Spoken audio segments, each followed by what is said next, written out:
Hello friends, आज हम सल्तनत काल की शुरुआत कहाँ से हुई और कहाँ तक ये चली, पूरा उसके बारे में हम डिटेल पढ़ेंगे। ये एनसीईआरटी का रिसोर्स है। ठीक है। सल्तनत काल की शुरुआत। सुल्तान एवं उसके गुलाम अधिकारी। मोहम्मद गोरी भारत के उत्तरी हिस्सों पर अपना राज्य स्थापित कर चुका था। उसने चौहान, गढ़वाल, सेन, चंदेल आदि कई वंशों के राजाओं को हराकर अपना राज्य बनाया था। वह खुद गौर में रहता था और भारत में उसके राज्य के अलग अलग प्रांतों में उसके अधिकारी शासन चलाते थे। ये अधिकारी मोहम्मद गोरी के गुलाम थे, क्योंकि मोहम्मद गोरी ने इन्हें खरीदा था। ये गुलाम राज्य के अधिकारी थे। तुम्हें इस बात से हैरानी हो सकती है, पर उन दिनों यह प्रथा थी कि तुर्किस्तान के युवकों को खरीदकर उन्हें युद्ध और प्रशासन के काम में प्रशिक्षण देकर सुल्तानों को बेचा जाता था। इसलिए वे गुलाम कहलाते थे। सुल्तान की सेवा में आने पर योग्य और होनहार गुलामों को ऊंचे और जिम्मेदारी के पद भी सौंपे जाते थे और इसके बदले उन्हें ऊंचा वेतन भी मिलता था। सुल्तान मोहम्मद गोरी की सेवा में भी ऐसे कई गुलाम थे और भारत में उसके राज्य का शासन चलाते थे। यानी मोहम्मद गोरी एक सुल्तान था। ठीक है। सन 1206 ईस्वी में जब मोहम्मद गोरी मृत्यु हो गई, एग्जाम में पूछता है मोहम्मद गोरी की मृत्यु कब हुई, तो 1206 ईस्वी में। 1206 ईस्वी में जब मोहम्मद गोरी की मृत्यु हो गई, उसका एक महत्वपूर्ण गुलाम, उन्हीं गुलामों में से एक महत्वपूर्ण गुलाम था जिसका नाम था कुतुबुद्दीन ऐबक। उसने गौरी के राज्य से अपना संबंध तोड़ दिया और भारत में ही तुर्क राज्य को मजबूत बनाया और अपने दम पे वो बनाने लगा। अब इस राज्य का सुल्तान कुतुबुद्दीन ऐबक खुद बन गया और अब जब मोहम्मद गोरी मर गया तो भारत का सुल्तान खुद अपने आप को घोषित कर लिया। यह राज्य अब तुर्की सल्तनत कहलाया। ठीक है। अगले शासक इल्तुतमिश ने 1290 ईस्वी में सत्ता संभालने के साथ दिल्ली को अपनी राजधानी बनाया। तब यह दिल्ली सल्तनत के नाम से प्रसिद्ध हो गया। ठीक है। दिल्ली सल्तनत के नाम से। सल्तनत के सामने चुनौतियां क्या थी? सरदार, जिन्हें अमीर कहा जाता था, तुर्क और अफ़गान कबीलों में होते थे। इनमें जाति श्रेष्ठता तथा सल्तनत में ऊंचा स्थान पाने की होड़ रहती थी। इन्हीं अमीर सरदारों में से ही सुल्तान होता था। सुल्तान होने के लिए सैनिक योग्यता एवं शासकीय क्षमता का होना आवश्यक था। इन क्षमताओं के प्रभाव से वह सुल्तान बन सकता था और सभी तुर्क अमीरों का समर्थन प्राप्त करना भी संभव था। सुल्तान के लिए अमीर सरदारों का समर्थन और विश्वास जरूरी था। इस कारण प्रत्येक सुल्तान अपने अमीर सरदारों को शक की निगाह से देखता था। उसे हमेशा डर रहता था कि कहीं ये अमीर सरदार आपस में मिलकर कोई षड्यंत्र न करें। अतः सुल्तान का ज़्यादा समय इन गुप्त षड्यंत्रों से बचने के उपाय में बीतता था। सुल्तानों को इन अमीर सरदारों में संतुलन भी बनाए रखना पड़ता था। इनको 40 गुलामों का संगठन भी कहा जाता था। सुल्तानों को इन अमीर सरदारों में संतुलन भी बनाए रखना पड़ता था, तो इनको 40 गुलामों का संगठन कहा जाता था। याद है, ये जो सुल्तान गुलामों का संगठन बनाते थे, तो 40 गुलामों का संगठन था जिसको तुर्काने चहलगानी भी कहते हैं। सुल्तान इस्लाम धर्मावलंबी थे। एग्जाम में क्वेश्चन पूछा जाता है तुर्काने चहलगानी क्या था, तो 40 गुलामों का समूह था या 40 मंत्रियों का समूह था। ठीक है। सुल्तान इस्लाम धर्मावलंबी थे तथा बाहरी देशों से आए थे, इसलिए भारतीय जनता पर शासन करने के लिए तुर्क अमीरों, उलेमा, धार्मिक वर्ग आदि को खुश करने के ही हिंदुस्तानी जनता से भी सतर्क रहते थे, क्योंकि सल्तनत में विद्रोहों का भय हमेशा बना रहता था। सल्तनत कालीन शासकों ने आंतरिक शांति बनाए रखने के लिए शासकीय प्रबंध तंत्र तथा राज्य विस्तार एवं बाह्य आक्रमणों से रक्षा के लिए मजबूत सैन्य संगठन भी बनाए। सल्तनत कालीन सुल्तानों ने लगभग 320 साल तक दिल्ली पर शासन किया। याद रहे, सल्तनत काल कितने साल तक कायम रहा दिल्ली पर? तो 320 साल तक। ठीक है, इनमें कौन शुरू में कौन था? तुर्क थे, फिर खिलजी थे, फिर तुगलक थे, फिर सैयद। नहीं, ये क्रम तो नहीं है, लेकिन ये थे, तुर्क थे, खिलजी थे, तुगलक थे, सैयद थे एवं लोदी थे। ठीक है, अब देखेंगे प्रारंभिक तुर्क। सबसे पहला दिल्ली पे जो प्रारंभिक तुर्क तो गुलाम वंश था। 1206 से लेके 1290 तक शासन गुलाम वंश का रहा। एग्जाम में भी पूछा जाता है, गुलाम वंश का शासन पूछा गया है कई बार। गुलाम वंश का शासन 1206 से 1290 तक। अब इसका शासक पहला कौन था? कुतुबुद्दीन ऐबक। 1206 ईस्वी में मोहम्मद गौरी की मृत्यु के बाद कुतुबुद्दीन ऐबक उत्तर भारत का पहला तुर्की शासक था। उसकी उदारता के कारण, याद रहे, कुतुबुद्दीन ऐबक को लाख बख्श कहा जाता था। किस लिए? क्योंकि वह लाखों का दान दिया करता है। एग्जाम में पूछता है कुतुबुद्दीन ऐबक को लाख बख्श क्यों कहा जाता है? लाखों का दान देने की वजह से। किसको कहा जाता है? कुतुबुद्दीन ऐबक को। ठीक है, भारतवर्ष में उसके जीवन का अधिकांश समय सैनिक गतिविधियों में बीता। कुतुबुद्दीन ऐबक को भवन निर्माण में बहुत रुचि थी, अच्छी अच्छी बिल्डिंग बनाना चाहता था। उसने दिल्ली में क्या क्या बनवाया? कुतुब मीनार बनवाया, कुव्वतुल इस्लाम मस्जिद बनवाई, और अजमेर में 2.5 दिन का झोपड़ा बनाया। ये देखिए 2.5 दिन का झोपड़ा का आप लोग इधर बाएं साइड में तस्वीर देख सकते हैं। ठीक है, कुतुब मीनार की शुरुआत ऐबक ने की थी, परंतु इसको पूर्ण इल्तुतमिश ने कराया था। इसने शुरुआत की थी, कुतुबुद्दीन ऐबक ने शुरुआत की थी, लेकिन इसको पूरा इल्तुतमिश ने कराया था। चित्र देख सकते हैं आप। कुतुबुद्दीन ऐबक ने भारत में एक नए राज्य की नींव डाली, उस पर राज्य को सुदृढ़ बनाने का अवसर उसे नहीं मिल पाया। अब देख सकते हैं आप लोग, इल्तुतमिश आए। फिर कुतुबुद्दीन ऐबक के बाद कौन आए? अब हम लोग देखेंगे इल्तुतमिश। 1290 ईस्वी में कुतुबुद्दीन ऐबक की मृत्यु हो गई। उसके पश्चात दिल्ली के अमीरों ने इल्तुतमिश को गद्दी पर बैठा दिया। उसे ही उत्तरी भारत में तुर्कों के राज्य का वास्तविक संस्थापक माना जाता है। वास्तविक संस्थापक इल्तुतमिश को ही माना जाता है। गद्दी पर बैठने के बाद उसे आंतरिक और बाहरी समस्या से जूझना पड़ा। इल्तुतमिश ने 26 वर्षों तक शासन किया। इल्तुतमिश ने कितने वर्षों तक शासन किया? 26 वर्षों तक। शासन व्यवस्था कैसी थी? इल्तुतमिश ने देश में एक राजधानी, एक स्वतंत्र राजतंत्रीय प्रशासनिक व्यवस्था और अफसरशाही व्यवस्था की स्थापना की। याद रहे, अफसरशाही व्यवस्था की स्थापना इन्होंने ही की। उसने दिल्ली को भारतवर्ष में तुर्क साम्राज्य का राजनैतिक, प्रशासनिक और सांस्कृतिक केंद्र बनाया। इसने इक्ता व्यवस्था लागू की। याद रहे, पूछा जाता है इक्ता व्यवस्था किसने लागू की? तो इल्तुतमिश ने। ठीक है, इस व्यवस्था के द्वारा केंद्र को प्रांतीय और स्थानीय शासन से जोड़ने की नींव डाली। केंद्र को प्रांतीय और स्थानीय शासन से जोड़ने की नींव डाली इक्ता व्यवस्था द्वारा। सुल्तान ने अपनी सल्तनत को कुछ प्रांतों में बांटा।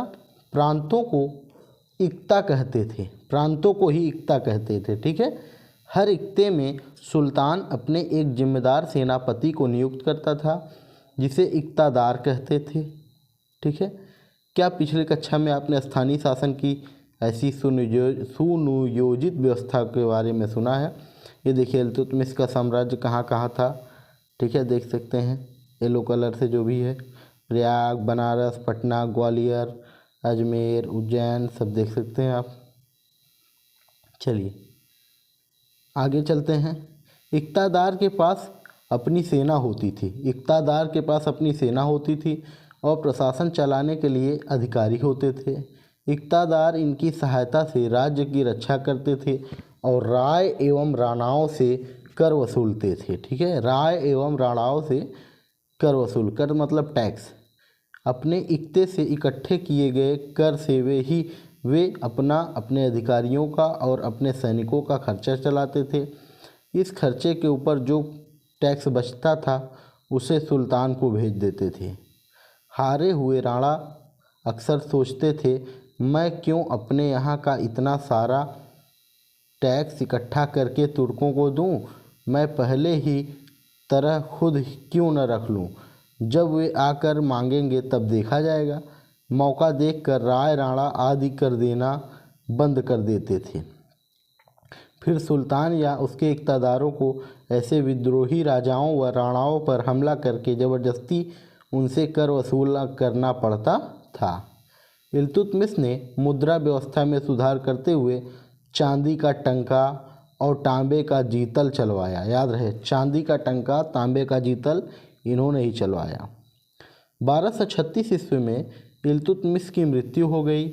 उसने अपने जीवन काल में ही अपनी पुत्री रजिया को अपना उत्तराधिकारी बना दिया। ठीक है, जब ये मर गया 1236 ईस्वी में तो रजिया बन गई उसकी उत्तराधिकारी। ये एग्जाम में क्वेश्चन पूछा जाता है, प्रथम महिला शासिका भारत की कौन थी? तो रजिया सुल्तान। ठीक है, इल्तुतमिश ने अपनी पुत्री रजिया को उत्तराधिकारी बना दिया, परंतु सरदारों तथा उलेमा के विरोध के चलते इल्तुतमिश की मृत्यु के बाद उसका पुत्र रुकनुद्दीन फिरोज गद्दी पर बैठ गया। लेकिन दुर्बल शासक होने के कारण 1236 ईस्वी में रजिया दिल्ली की गद्दी पर बैठ गई और सुल्तान कही जाने लगी। रजिया से पूर्व प्राचीन मिस्र और ईरान में महिलाओं ने रानियों के रूप में शासन किया था, परंतु मध्यकालीन विश्व में पहली मुस्लिम महिला शासिका थी। रजिया ने लगभग 3 वर्ष 8 माह तक शासन किया। 3 वर्ष 8 माह तक रजिया ने स्त्रियों का पहनावा छोड़कर बिना पर्दे के दरबार में बैठने लगी। वह युद्ध में सेना का नेतृत्व भी करती थी। अमीरों को शीघ्र ही पता चल गया कि स्त्री होने पर भी रजिया उनके हाथों की कठपुतली बनने को तैयार नहीं है। तुर्क सरदार भी किसी से महिला के अधीन कार्य करना नहीं चाहते थे। उन्होंने एक षड्यंत्र रचा और रजिया के बाद उसके एक भाई एवं 2 भतीजे बारी बारी से सुल्तान बने। नहीं, रजिया को मरवा दिया था और रजिया को मतलब मरवा ही दिया था। ठीक है, जो अयोग्य थे। अतः इल्तुतमिश के छोटे पौत्र नासिरुद्दीन महमूद को दिल्ली का सुल्तान बना दिया। ठीक है, अब देखिए नासिरुद्दीन महमूद जब फिर बने रजिया के बाद 1246 से 1265 में 40 तुर्की अमीरों का दल इस समय अत्यधिक शक्तिशाली हो गया। जो तुर्काने चहलगानी था, वे जिसे चाहते थे गद्दी से उतार देते थे। मंत्रिपरिषद भी कहते हैं इसको, 40 तुर्की अमीरों का दल को, और जिसे चाहते थे गद्दी पर बैठा देते थे। 1246 ईस्वी में इस दल ने इल्तुतमिश के पौत्र नासिरुद्दीन महमूद को सुल्तान बना दिया। महमूद ने एक अमीर जिसका नाम बलबन था को अपना नायक बनाया। क्या बनाया? उसका नायक बनाया। बलबन ने धीरे धीरे अपनी स्थिति मजबूत की और वह एक शक्तिशाली सरदार बन गया। 1265 में नासिरुद्दीन महमूद के बाद बलबन गद्दी पर बैठ गया। बलबन जब बैठा, देखिए बलबन एक योग्य और अनुभवी शासक था। उसने अपने शासनकाल में कई महत्वपूर्ण कार्य किए। उसने दिल्ली के सुरक्षित बनाने के लिए आसपास के जंगलों को कटवाया तथा साफ करवाकर वहां पुलिस चौकियों का निर्माण करवाया। याद है, पूछा जाता चुका है, पुलिस चौकियों का निर्माण किसने करवाया था? तो बलबन ने। इस प्रकार वह दिल्ली के आसपास रहने वाले मेवातियों के विद्रोह को रोकने में सफल रहा। मेवातियों के अलावा उसने अन्य विद्रोहों का भी दमन किया। बलबन ने कानूनों को लागू करने में कठोरता बरती। उसने राजा के पद को प्रतिष्ठित बनाया। वह राजा को धरती पर ईश्वर का प्रतिनिधि मानता था। बलबन का मानना था कि राजा को ईश्वर से शक्ति प्राप्त होती है, इसलिए उसके कार्यों की सार्वजनिक जांच नहीं की जा सकती। इससे उसकी निरंकुशता सुरक्षित होती थी। इसलिए वह दरबार में अत्यंत गंभीर मुद्रा में बैठता था। वह न तो कभी मजाक करता था न ही हंसता था। उसने दरबार में निर्धारित ढंग से वस्त्र पहन कर आने बैठने आदि के बारे में नियम बनाए, जिनका कठोरता से पालन किया जाता था। उसने सुदृढ़ व्यवस्था बनाई जिससे राज्य की पूरी खबरें गुप्तचर सुल्तान को देते थे। बलबन की प्रमुख विशेषता थी कि उसने सदैव न्याय को सुल्तान का प्रमुख कार्य समझा। उसने शांति व्यवस्था बनाए रखने के लिए सेना पर भी ध्यान दिया। सैनिकों को संतुष्ट रखने के लिए उसने उनका वेतन सदैव समय पर दिया। उन्हें सक्रिय रखने के लिए निरंतर अभ्यास पर बल दिया। फिर मंगोल आक्रमण हो गए। फिर क्या हो गए? मंगोल आक्रमण। बलबन ने राज्य को बाहरी आक्रमणों से बचाने एवं मंगोल की शक्ति को रोकने का प्रयास किया। 13वीं शताब्दी के प्रारंभ में एशिया और यूरोप में आक्रांताओं की नई लहर आ गई। ठीक है, ये देखिए मंगोल में चंगेज खान का साम्राज्य था। ठीक है, एक तरफ इधर नीचे देखिए तैमूर का साम्राज्य किधर से था, इधर चीन था दाहिने साइड पे। ठीक है, अब देखिए यह नए आक्रमणकारी मंगोल थे। मंगोल जब आए, जिन्हें उस महान साम्राज्य के लिए सबसे अधिक जाना जाता है, जिसका गठन उन्होंने चंगेज खान के नेतृत्व में किया।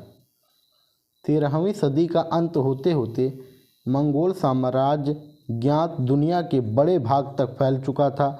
चंगेज खान के नेतृत्व में उनकी शक्ति बढ़ गई। ये देखिए मंगोल खान गुलाम वंश सब पे कब्जा कर लिए, गुलाम वंश पे।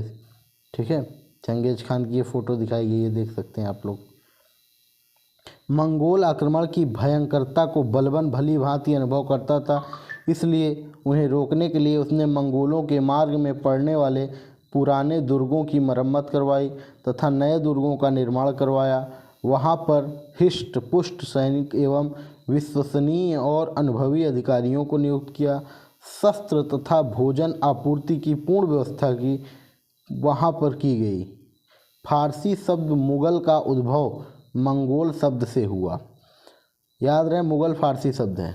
उसकी मृत्यु के बाद दिल्ली की गद्दी पर उसके वंश का शासन अधिक दिन तक न रह पाया, परंतु दिल्ली को जो शक्ति बलबन ने प्रदान की, उसके परिणाम स्वरूप खिलजी सुल्तान अलाउद्दीन अपने साम्राज्य का विस्तार करने में सफल रहा। अब देखिए मलिक किसको कहते थे? सरहद और पंजाब के मुसलमानों की एक सम्मानजनक उपाधि थी। इक्ता प्रांतों को कहते थे। मंगोल यानी रहे मध्य एशिया से तिब्बत एवं चीन के क्षेत्रों में रहने वाली जाति को कहते थे। याद रहे, पूछा गया है मंगोल किसे कहते थे? तिब्बत एवं चीन के क्षेत्रों में रहने वाली जाति को कहते हैं। ठीक है, एनसीईआरटी का इतना पार्ट है, इसके आगे भी है अभी हमारा। अब हम मंगोल आक्रमण हो गया, इसके बाद हम नेक्स्ट चैप्टर में पढ़ेंगे